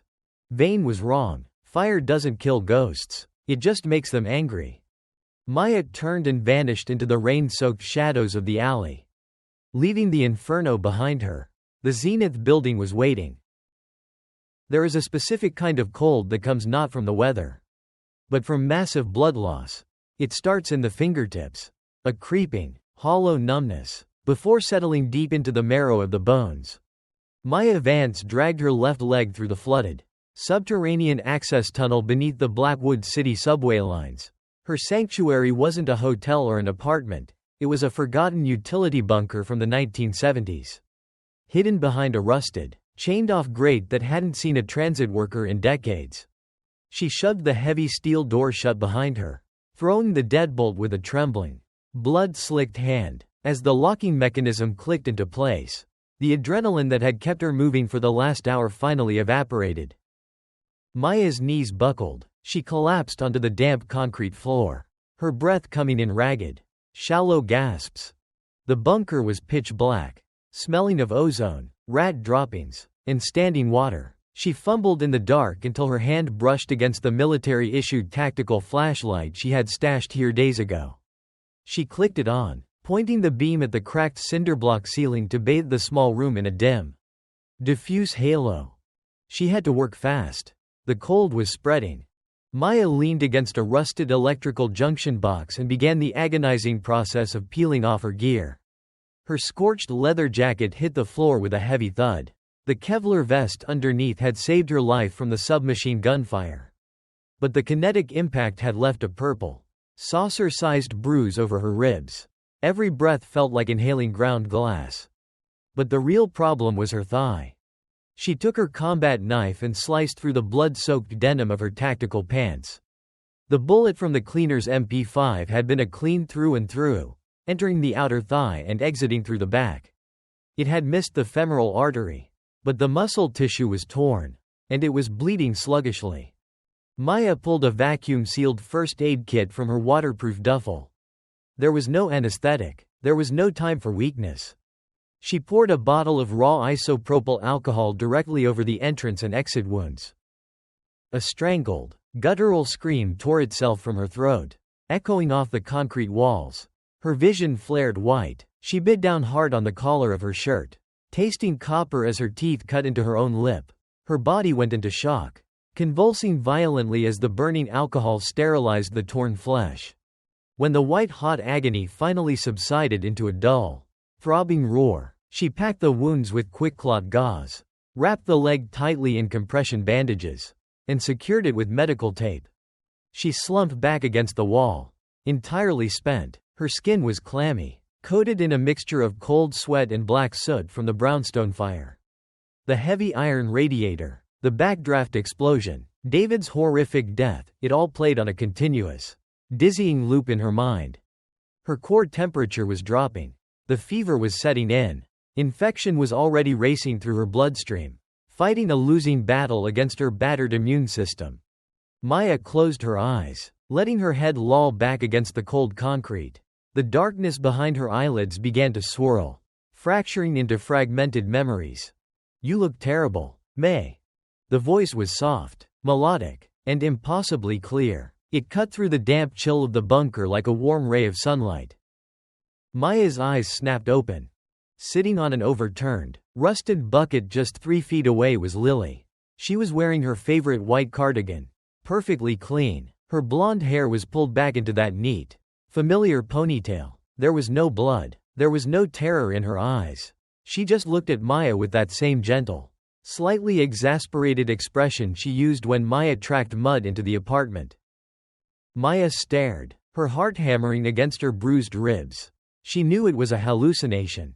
The ghost knew it was a byproduct of blood loss, hypoxia, and severe physical trauma, but the sister in her didn't care. "Lil," Maya whispered. The word cracked, breaking on a sob she had been holding back since she found the body. "I told you the streets were getting worse," Lily said, tilting her head, "but I didn't ask you to burn the city down." Maya reached out a trembling, blood-stained hand, stopping just inches from Lily's face. She couldn't bear to touch empty air. She pulled her hand back, wrapping her arms around her own chest. "David," Maya choked out, a solitary tear finally cutting a clean path through the soot on her cheek. "David gave them the key. Lil, he sold you out to pay his debts. He's dead. I couldn't save him. They burned the house down." Lily's expression softened. She looked down at her hands, a flicker of profound sadness crossing her face. But not anger. Never anger. "I know, May. People are weak. They get scared. The world breaks them, and then they break other people. That's why I was trying to fix it." "You can't fix the city," Maya lashed out, her voice suddenly fierce, fueled by a spike of feverish delirium. "You can't fix monsters like Vane with case files and social work. They don't respect the law. Lily, they respect the knife. They respect the rifle. That's all they understand." Lily stood up, walking silently across the damp concrete. She knelt beside Maya, even though she wasn't physically there. Maya could almost swear she felt the phantom warmth of her sister's presence. "Is that what this is, Maya?" Lily asked softly, her blue eyes piercing right through the ghost's armor. "Are you killing these men for me? Or are you doing it because war is the only thing you know how to do anymore?" The question hit Maya harder than the bullet had. She squeezed her eyes shut, turning her head away. "You came home to a ghost town, May," Lily continued, her voice echoing in the small, dark room. You spent 10 years looking through a scope, detached from the world. When you found me on the floor, you didn't cry, you didn't mourn, you just reloaded. But vengeance isn't a mission objective. It won't bring me back. And when you killed Julian Vane, what happens to you? Who are you when the targets are all gone? I don't know, Maya confessed, her voice a raw, broken whisper. The armor was completely gone. In the dark, bleeding on the concrete floor. She was just a terrified older sister who had failed to protect the only thing she loved. I don't know how to turn it off. Lil, if I stop moving, if I stop fighting, the grief is going to kill me. Then don't fight for the dead, Lily said. Maya opened her eyes. Lily was looking right at her, pointing toward the heavy steel door of the bunker. Fight for the living, Lily whispered. Tommy, Sarah, Chloe, the kids in that truck, the girls in that club. You saved them, Maya. You used your darkness to give them back the light. Vane is going to leave tomorrow. He's going to take his money, fly away, and start building his empire somewhere else. He'll find new kids, new victims. Lily smiled, a sad, beautiful smile that made Maya's chest ache. You aren't a murderer, Maya. You're a shield. You always have been. Finish it, not for vengeance, for them. Maya blinked. The fever spiked one last, violent time, a rush of heat flooding her brain. She gasped, her vision swimming in a sea of gray static. When her eyes finally focused again, the bunker was empty. The hallucination had faded. She was alone with the dripping water and the dim beam of the flashlight. But the paralyzing weight of the grief had lifted. Maya closed her eyes and focused on her breathing. Inhale, exhale. She forced her heart rate to slow. She forced the panic and the despair into a tight, locked box in the back of her mind. She lay on the cold concrete for 3 hours, letting the quick clot do its work, letting her body desperately fight off the shock. When Maya finally opened her eyes again, the faint, gray light of dawn was bleeding through the rusted ventilation grate near the ceiling. It was morning. The long night was over. The fever had broken. Her leg throbbed with a dull, manageable ache, and her head was entirely clear. Maya Vance stood up. She tested her weight on the bandaged leg. It held. She wouldn't be running any marathons. But she could move. She could pull a trigger. She walked over to her duffel bag and pulled out a clean black tactical turtleneck and a fresh Kevlar vest. She dressed methodically, strapping the thigh holster over the heavy bandages. She checked the action on her 1911, slamming a fresh, fully loaded magazine into the grip. She wiped the soot and dried blood from her car, sheathing it at her hip. Finally, she opened the heavy Pelican case that she had dragged down into the bunker 2 days prior. She didn't assemble the M40A5 sniper rifle. The Zenith building was a glass and steel fortress in the middle of downtown. A long-range shot was impossible. The glass was bulletproof, and Vane's penthouse was secured like a bank vault. Instead, Maya reached into the bottom compartment of the case and pulled out a compact, matte black Mk18 CQBR, a short-barreled assault rifle designed specifically for tight spaces and devastating close-quarters firepower. She clicked a holographic sight onto the top rail and attached a suppressor. She loaded 4 30-round magazines into her tactical rig.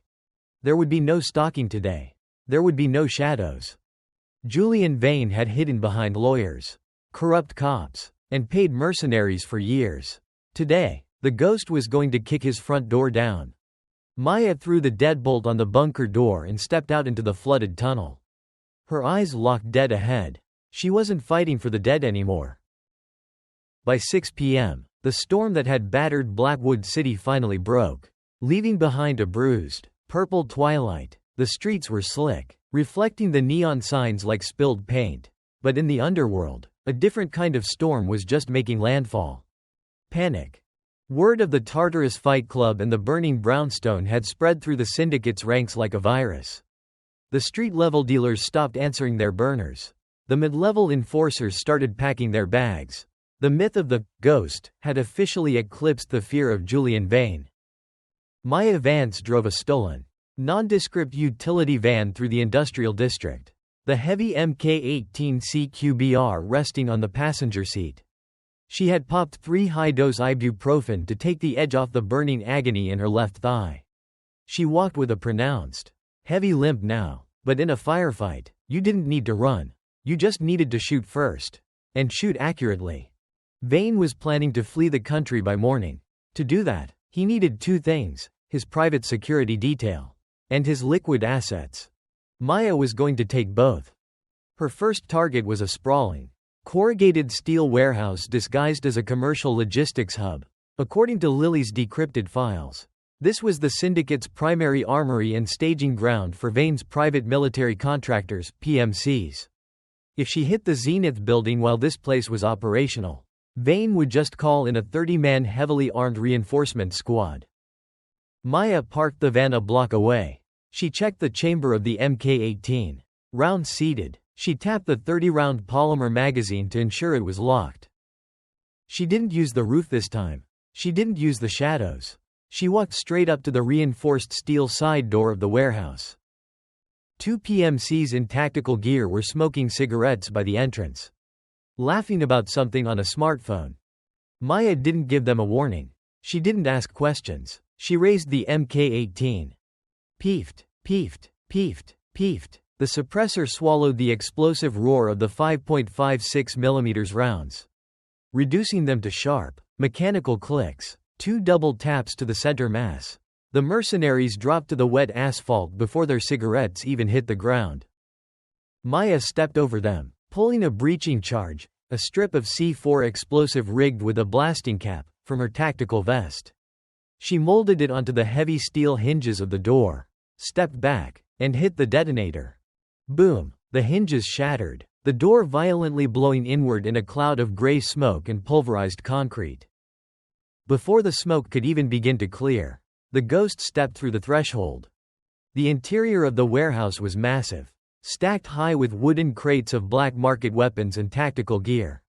There were at least a dozen mercenaries inside, scrambling for their rifles in the wake of the explosion. They expected a SWAT team. They expected flashbangs and men shouting commands. They got silence, and surgical, unyielding violence. Maya moved through the warehouse using textbook close-quarters battle, CQB, doctrine. She didn't spray bullets, she methodically pied every corner, slicing the angles of the room with the muzzle of her rifle. Her movements were brutally efficient. Step, aim, fire. Peefed, peefed. A mercenary on the catwalk collapsed over the railing. Peefed, peefed. Another dropped behind a forklift. She was a machine. Every time an enemy raised a weapon, she had already calculated their position and put 2 rounds into their chest. They couldn't suppress her because they couldn't track her. She moved from cover to cover with fluid, terrifying grace, ignoring the pain in her leg. Within 90 seconds, the warehouse was dead quiet. The remaining 4 mercenaries didn't even try to fight. They threw their rifles onto the concrete floor and ran for the loading dock doors, fleeing into the night. Maya let them go. She wasn't here to kill everyone, she was here to break Vane's army. She walked over to the massive stacks of wooden crates containing the syndicate's weapons, ammunition, and body armor. She pulled 3 thermite grenades from her webbing, pulled the pins, and tossed them onto the crates. Thermite burns at 4,000 degrees Fahrenheit. It doesn't just burn wood, it melts steel and incinerates ammunition. Maya walked out of the warehouse as a blinding white light erupted behind her, followed by the deafening crackle of cooking off ammunition. Vane's reinforcements were officially neutralized. Target 1. Complete. Target 2 was entirely different. At 9:30 p.m., Maya limped into the pristine, marble-floored lobby of a high-end corporate accounting firm in the financial district.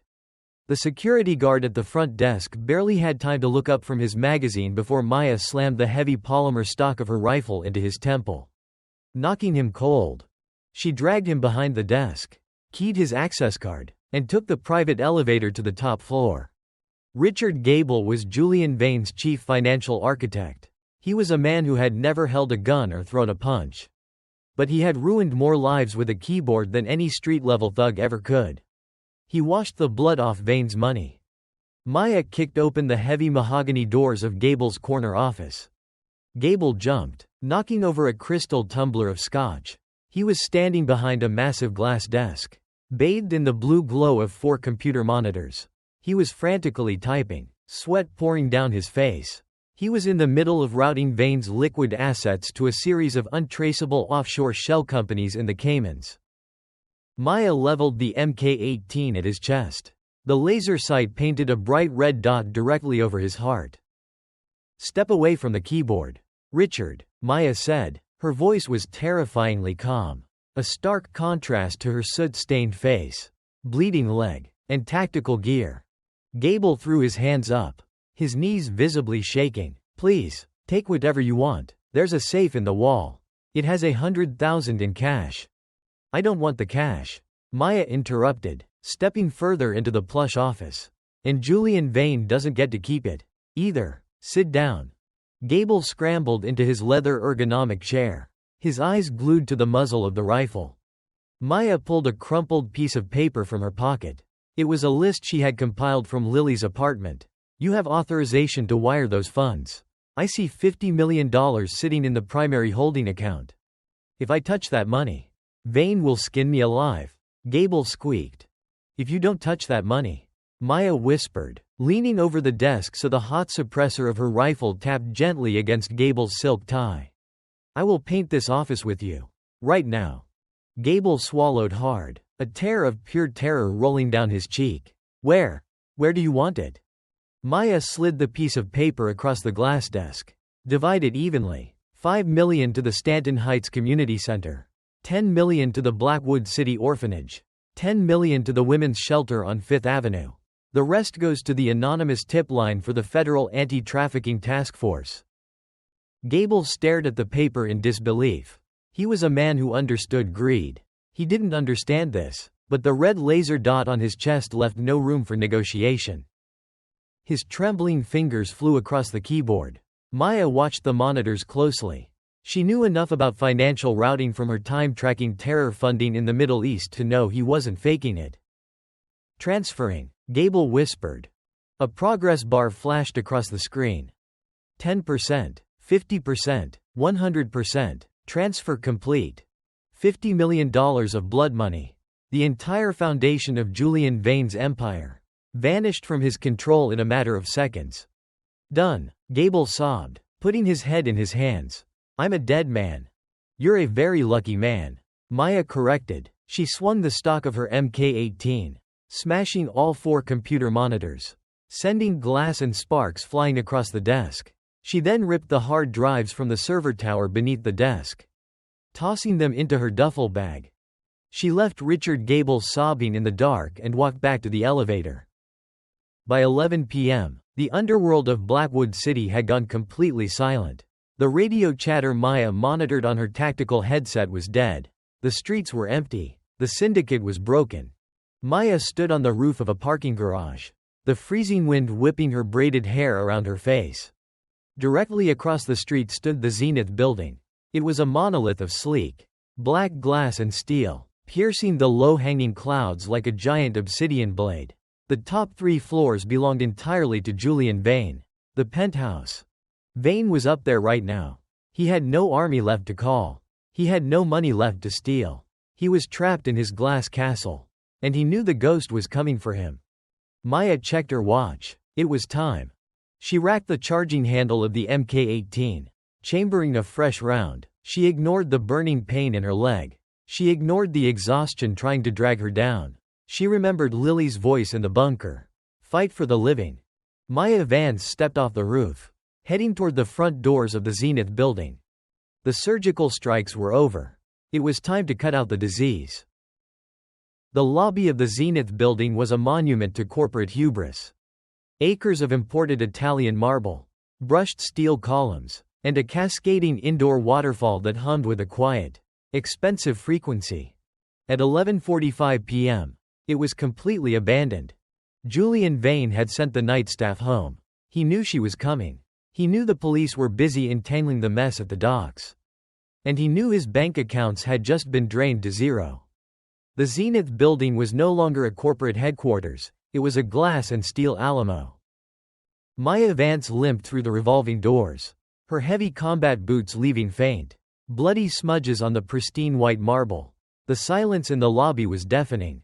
broken only by the mechanical clack of her dropping a fresh 30-round magazine into the magwell of her Mk18 CQBR. She slapped the bolt catch. Click-clack. A live round entered the chamber. She bypassed the security turnstiles and walked straight to the private executive elevator.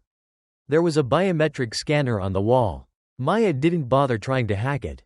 She raised the heavy polymer stock of her rifle and smashed the glass panel. Then reached in and crossed the exposed wires. The heavy steel doors slid open with a soft chime. She stepped inside and hit the button for the 60th floor. The penthouse. The ride-up took exactly 42 seconds. Maya closed her eyes, leaning the back of her head against the mirrored wall of the elevator. The adrenaline was fighting a desperate war against her physical exhaustion. Her left thigh throbbed with a sickening rhythm. The tight bandages soaked through with fresh blood. Her ribs ached with every breath. 42 seconds. She unclipped AM-84 stun grenade, a flashbang, from her tactical harness and hooked her index finger through the pull ring. She held the Mk18 tightly against her right shoulder, keeping the barrel pointed at the seam of the elevator doors. Dang! The doors didn't even have time to open fully. As the steel parted an inch, a hail of automatic gunfire tore into the elevator. Vane's last remaining bodyguards, his absolute elite, the ones paid too much to run away, had the doors zeroed in.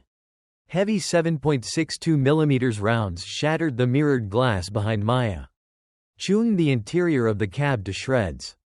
But Maya wasn't standing in the center. As soon as the bell chimed, she had dropped flat to her stomach, the heavy Kevlar plates of her vest absorbing the impact against the floor. As the doors slid open to reveal 3 heavily armed mercenaries standing behind overturned mahogany desks in the penthouse reception area. Maya yanked the pin on the flashbang and rolled it straight down the center of the hallway. "Grenade!" one of them screamed. Bang! 1 million candela of blinding white light and a 170 decibel shockwave erupted in the enclosed space. The mercenaries stumbled back, blinded, their eardrums ruptured, firing their weapons blindly into the ceiling. Maya didn't give them a second to recover. She launched herself forward from the floor, pushing off her good leg. The Mk18 practically fused to her shoulder. Violence of action. It is the core tenet of close-quarters combat. You do not stop. You do not hesitate. You overwhelm the enemy with absolute aggression. She sliced the angle to the left. The first mercenary was rubbing his eyes, trying to raise his weapon. Peefed, peefed. 2 suppressed rounds to the center mass. He dropped. She pivoted right. The second mercenary was wildly spraying an AK-47. The muzzle climbed, carrying the bullets high into the dry wall. Maya tracked the laser sight onto his sternum. Peefed, peefed. He collapsed over the desk, scattering corporate brochures and shattered glass. The third man was massive. A former Spetsnaz operator wearing heavy ceramic body armor. He realized he was blind and charged the elevator blindly, hoping to tackle her. Maya didn't shoot his chest, the armor would catch it. She dropped her aim in a fraction of a second, firing a 3-round burst into his unprotected pelvis. The man's legs gave out instantly, and he crashed face first onto the marble floor. Maya stepped over him, tapping him once in the back of the helmet to ensure he wouldn't get back up. 3 elite operators dead in less than 6 seconds. The ghost moved forward, her boots crunching over broken glass and spent brass casings. The penthouse was a sprawling, open-concept masterpiece of modern design, featuring floor-to-ceiling windows that offered a panoramic view of Blackwood City. At the far end of the room, standing behind a massive, custom-built wet bar, was Julian Vane. He didn't look like a monster. He looked like a CEO who had just lost a hostile takeover. He was wearing an immaculate charcoal suit, though his tie was undone and his hair was uncharacteristically messy. In his left hand, he held a crystal glass of amber liquid. In his right, resting heavily on the marble bar top, was a silver Desert Eagle hand cannon. He looked at the trail of bodies Maya had left in her wake, then looked at her. "I have to admit," Vane said. His voice was smooth, cultured, but carrying a faint, undeniable tremor. "When they told me a single woman was dismantling my city in 48 hours, I fired the man who said it. I thought it was an excuse for incompetence." Maya didn't speak. She walked slowly across the room, The Mk-18 trained squarely on his face. She stopped 20 feet away. The red dot of her laser sight painting a bright, damning circle directly between his eyes. "You're bleeding on my rug," Vane noted, taking a slow sip of his drink. He was trying to project power, but his eyes betrayed the primal terror of a man looking at his own reaper. "You're Lily's sister, the Marine. She talked about you, you know, right before my men." He paused, trying to provoke a reaction. Maya's expression was carved from ice. She didn't blink. She didn't flinch. Vane's smile faltered. The silence was unnerving him more than the gun. "Look, let's be pragmatic. You won. You burned my armory. You gave away $50 million of my money. The police are downstairs, bagging my corrupt captain. My empire in this city is finished." He set his drink down and slowly raised his empty left hand, keeping his right hand near the Desert Eagle. "But I have contingency accounts," Vane continued, his voice taking on the desperate cadence of a salesman making his final pitch. "Accounts Gable didn't even know about. Millions. In Switzerland. In the Caymans. I can give you the routing numbers right now. You can walk out of here. Disappear. And live like a queen for the rest of your life. Nobody has to know." Maya's finger rested lightly on the trigger. The metal was warm. Lily was an idealist, Vane sneered, his fear finally morphing into anger. She didn't understand how the world works. The strong take from the weak. That's the law of nature. You're a soldier. You know this. You know that killing me won't change anything. Some other guy will just step up and take my place tomorrow. The streets will always need drugs. The elites will always buy what I sell. You can't kill human nature. Vane's hand twitched toward the silver gun on the bar. "So take the money. Maya, walk away, or we can both die in this room right now." Maya finally lowered the Mk-18 just an inch, making eye contact with the man who had ordered her sister's execution. "You're right, Julian," Maya whispered, her raspy voice echoing in the vast, quiet penthouse. "I can't kill human nature. I can't fix the whole city." Vane exhaled, a triumphant smirk beginning to form on his lips. His fingers wrapped around the grip of the Desert Eagle. He thought he had found her price. He thought the soldier was negotiating. "But," Maya continued, her voice dropping to a dead, absolute zero, "I'm not here to fix the city." Vane raised the heavy handgun, his thumb rushing to cock the hammer. He was too slow. He was decades too slow. Maya didn't raise her voice. She didn't dive for cover. She didn't even use the rifle. In a movement so fast it blurred in the dim light, Maya let the Mk-18 drop against its sling, drawing the customized 1911 from her hip holster. She didn't aim with the sights, she aimed with 10 years of muscle memory. Crack! The unsuppressed roar of the .45 caliber pistol shattered the floor-to-ceiling windows behind the bar. Julian Vane froze. The Desert Eagle slipped from his fingers, clattering uselessly against the marble bar top. He looked down. A dark, rapidly expanding blossom of red soaked through the pristine fabric of his tailored charcoal suit, dead center in his chest. He looked back up at Maya, his mouth opening and closing soundlessly, the arrogance completely wiped from his features, replaced by the bewildered realization of a mortal man. "I'm just here to clean up the trash," Maya whispered. Vane's knees buckled. He collapsed behind the bar, taking the crystal glass with him. It shattered on the floor, the expensive liquor mixing with the blood pooling on the tile. The architect of the syndicate, the king of Blackwood City's underworld, died gasping for air in the shadow of his own luxury, entirely alone. Maya stood in the center of the penthouse. Her breathing was heavy, the ringing in her ears from the flashbangs slowly subsiding. She holstered the 1911. She walked over to the bar and looked down at Julian Vane's lifeless body. There was no triumphant swell of music in her head. There was no sudden, magical lifting of her grief. There was just the cold, metallic reality of a completed objective. Far below, drifting up through the shattered glass of the penthouse windows, came the sound of police sirens. Dozens of them, surrounding the Zenith building. Detective Elias Thorne was coming. And this time, he wasn't coming to sweep a crime scene under the rug. He was coming to arrest whatever was left of the syndicate. Maya pulled her tactical headset off and tossed it onto the bar. She turned her back on the blood, the shattered glass, and the neon glow of the city below. The ghost had done her job. It was time for Maya Vance to disappear. The Zenith building was no longer a silent fortress. It was a beacon drawing every police cruiser in Blackwood City. The wail of the sirens merged into a deafening, unified scream that vibrated against the shattered glass of the penthouse. Down on the street, strobing red and blue lights painted the surrounding skyscrapers in chaotic, urgent bursts of color.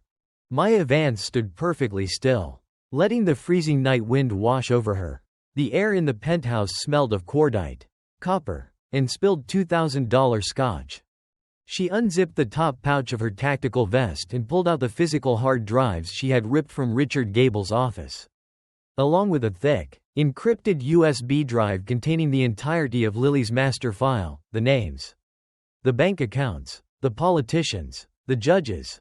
Maya walked over to the marble bar. She pushed Julian Vane's silver Desert Eagle aside and placed the drives neatly in the center of the pristine stone. Finally, she reached into her jacket pocket. Her fingers closed around the delicate silver chain of Lily's locket. The tiny clasp was still broken from the struggle in the apartment. But the metal was warm from Maya's body heat. She placed the locket gently on top of the USB drive. It wasn't a confession. It was a handover. Flump, flump, flump. The heavy, rhythmic beating of a police helicopter rotor began to echo in the distance. A searchlight sweeping the lower floors of the glass tower. The SWAT teams were already in the lobby. They would be breaching the stairwells and elevators in less than 3 minutes. Maya turned away from the bar. She didn't use the shattered windows. Rappelling down the exterior of a glass building illuminated by searchlights was a guaranteed way to catch a sniper's bullet. She limped heavily toward the private elevator bank she had destroyed upon entry. The doors were stuck open, jammed by the bodies of Vane's elite guard. Beyond them was the dark, cavernous void of the elevator shaft, plunging 60 stories down into the bowels of the building. Maya unclipped a carabiner from her belt and threaded a black tactical repelling line through her descender gear. She looped the thick, abrasion-resistant rope around the massive structural I-beam that framed the elevator doors, securing it with a locking knot. Her left leg screamed in agony as she shifted her weight into the harness. The quick-clot bandages were holding, but the torn muscle fiber felt like it was on fire. She gripped the rope with thick tactical gloves, stepped backward over the ledge, and let the darkness of the shaft swallow her. Breach, breach, breach. The heavy steel doors to the 60th floor stairwell exploded outward. A 12-man SWAT team poured into the penthouse lobby, moving with practiced, lethal precision. Laser sights cut through the lingering smoke from the flashbang, their tactical flashlights sweeping every corner of the reception area. 3 tangos down in the lobby.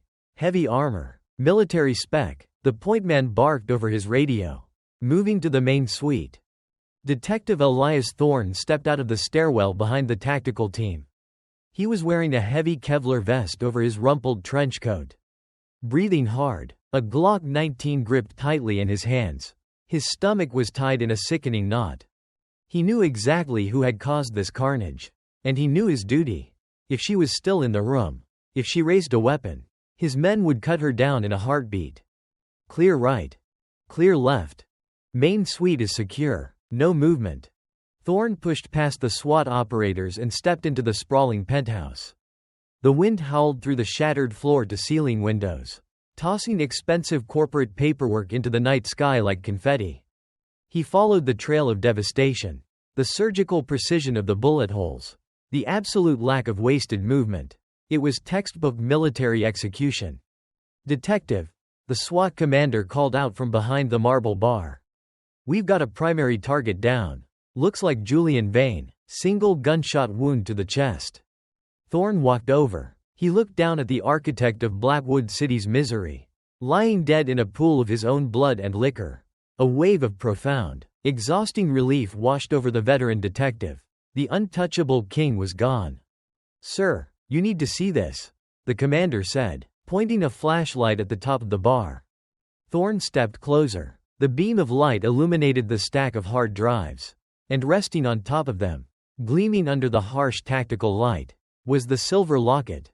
Thorne's breath hitched. He reached out with a gloved hand and gently picked up the necklace. He remembered the day Maya had bought it for Lily. He remembered how proud the younger sister had been. He looked at the USB drive beneath it.